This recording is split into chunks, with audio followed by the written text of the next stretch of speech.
Hello, my name is Reese Perez, and I'm a fourth year in Psych 181, Drugs and Behavior, and I was tasked with reading the article, The Brave New World of Legalized Psychedelics is Already Here, published by Zoe Kormeyer in 2022, for my second discussion post. The first question I was asked was, what are your thoughts on using drugs like psilocybin as a treatment option for different clinical conditions? And I maintain this belief, whether it's with psilocybin or other experimental treatments. I think that the minute that psilocybin started to provide substantial evidence and that it was proven to be efficient to treat certain clinical disorders, I think that research should have been incentivized. I think it should have been started immediately, and I think it should have been maintained.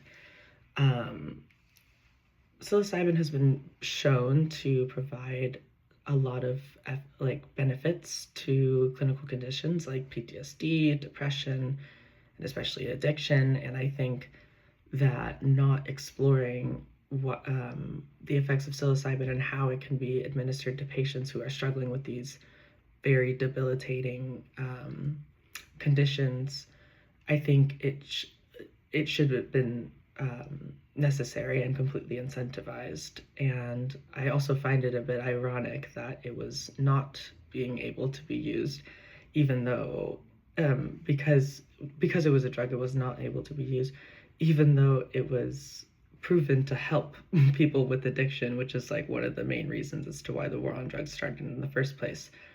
And I think that just because something is taboo or experimental, I don't think that people should be. I was very upset. I'm very upset by the amount of backlash that psilocybin research gets, just because people view it as a drug and something that's taboo. If it's helping people, I think it should be utilized in clinical settings. End of story. The second question was, what are your thoughts on psilocybin's current categorization as a Schedule 1 drug by the DEA? Should it remain this way? Should it be legalized? And should it be decriminalized? Or should it be fully legalized and regulated like alcohol? I think that it shouldn't be illegal, and it should be legalized and regulated like alcohol and marijuana, at least in some states. I think it should be legalized and regulated, just like all these other controlled substances that people take on a very regulatory basis. Although psilocybin shouldn't be taken as regularly as those other substances, but that's, a non sequitur.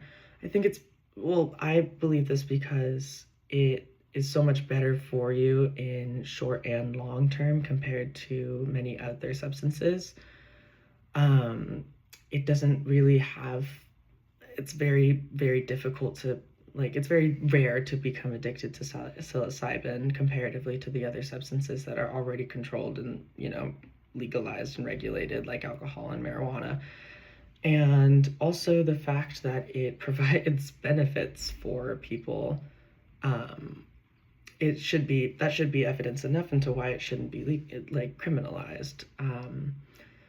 I think that the war on drugs and the Controlled Substance Act was really just another way of the government trying to control what people can do with their own bodies, and it's another way for them to try and restrict people from getting the care that they need. Once again, psilocybin has been proven to provide aid to people that are dealing with, MDD, PTSD, addiction.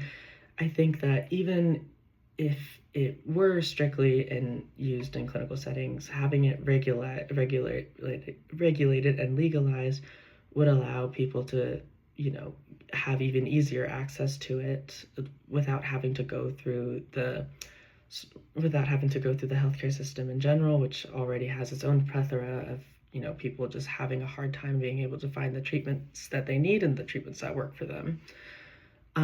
Also, the fact that psilocybin has been proven to promote neurogenesis, synaptogenesis, and neuroconnectivity, I think that's reason enough as to why it should be readily accessible for all people. I mean, especially because neurogenesis and synaptogenesis are so important to the brain's long-term health. It can also just provide a lot of people with relief from, I remember the article stating something about how certain people were taking it to deal with their own trauma that they've experienced in the past, and how it like had cleansed their mind and allowed them to think about the world in different ways. I think that I don't see anything wrong with that, and I don't think that a substance that can do that should be illegal, especially comparatively to things like alcohol, where, you know, having it legalized allows it to be one of the most addictive substances that people get, that people, it allows it, people, like, it makes alcohol like one of the main drugs that cause a lot of like widespread addiction amongst a large population of people. And for those reasons, that's why I think it should be legalized and regulated like alcohol is. And my third question was, what are your thoughts on the idea of a person slash company slash corporation patenting a compound like psilocybin or a method of administrating it? This is when it gets a little foggy for me. So obviously it'd be really great if, you know, when patenting a substance like psilocybin, that would allow it to be distributed to people more accessibly, and allow a good start on its destigmatization. You know, it would just allow people to, it would allow further research, it would allow accessibility. I think it's a good thing that those things could happen. However, when going through getting a patent by like a company or a corporation, that opens up its own problems with, you know, especially the people that are behind it. Like, for example, Rami Batal being appointed to the head of one of the bigger startups in psychedelic research. Especially with his past affiliation with Purdue and the creation of OxyContin leading to the opioid epidemic, obviously he is not the best person on the planet if he was like in charge of that. Well, not in charge, but like played a major role in it. Also, the fact that Peter Thief is one of, you know, he has a big amount of equity in another super big psychedelic company, and has provided millions of dollars into other psychedelic companies and startups and stuff like that. Like, yes, that is good because it is allowing a lot of research and accessibility. However, it's you know, these people aren't great, and should they be in charge of, you know, deciding whether or not people can have access to medication? It's like, yeah, you know.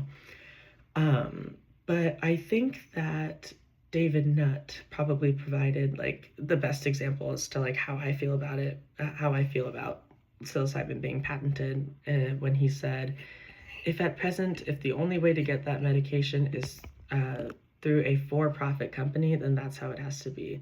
Maybe it's not ideal, but we spent 50 years doing nothing, and it's time that we did something. That's exactly how I feel. I think, you know, the time that we spent not researching psilocybin is a lot of wasted opportunity and a lot of wasted, you know, time that we could have spent on fully understanding the mechanisms of how this treatment works and how this treatment should work to, you know, most benefit people. And another problem with it being patented is also that, you know, if it was to go through a big for-profit company, that means like there's a possibility of the company, you know, caring less about patient outcomes and more about profits, which is definitely not ideal, and is definitely not good for patients when seeking care. Like, it should just solely be about patient outcomes. It shouldn't be about money. It shouldn't be about like how widespread can we get this thing. It should just straight up be about patient outcomes. And then the last question I was asked is, psilocybin, like yoga, originated from historical use in indigenous populations. Is this important? Does it matter at all? If so, why and how? I think this is very important when it comes to the stigma of psilocybin, because of the fact that it has been used in other people's cultures. Like, it shouldn't be so stigmatized as this really horrible thing that it's not, especially when it's been part of people's cultures for thousands of years. Like, people have been taking mushrooms for thousands of years. And and the article talks about like Scandinavian cultures and Southern and Central American cultures using it as part of their rituals or traditions and stuff like that. Like, I think it's another reason as to why it shouldn't be criminalized and shouldn't be stigmatized the way it is today. And also it highlights its non-harmful properties to the individuals that take them, and it is an important part of their culture, whether it be like like in religious settings or just like within cultural settings. If it's part of people's culture, I don't think that people should be barred from using it just because other people don't agree with it. Like, the people who are super against psilocybin use, like, just because they don't understand it doesn't mean that it shouldn't be allowed. Like, if it's important to people's culture and they're not forcing you to do it, then I don't understand what your issue is. Like, it doesn't affect you. Like, for example, like if there was let's say there was a substance that was super important in in the Christian religion, whether it was like, let's say like it didn't have insanely bad effects, but other people viewed it as having a bad thing. Like, obviously people would have a big amount of backlash on that. And I think that people using like the small myths about psilocybin to kind of back why it should be criminalized without having a regard for people's culture I think it's wrong. And I think that it is insanely important that it's part of people's culture, and it should be still used in people's culture if they see fit. So yeah, basically to sum up, like, I think that psilocybin, I'm excited that we're finally able to start back up research on psilocybin and how it can be provided to people to help them with a lot of just really awful and severe conditions that people suffer with. And I think that it should be researched and should be legalized and allowed for people to be able to enjoy its effects. Yeah, so thank you for watching this video.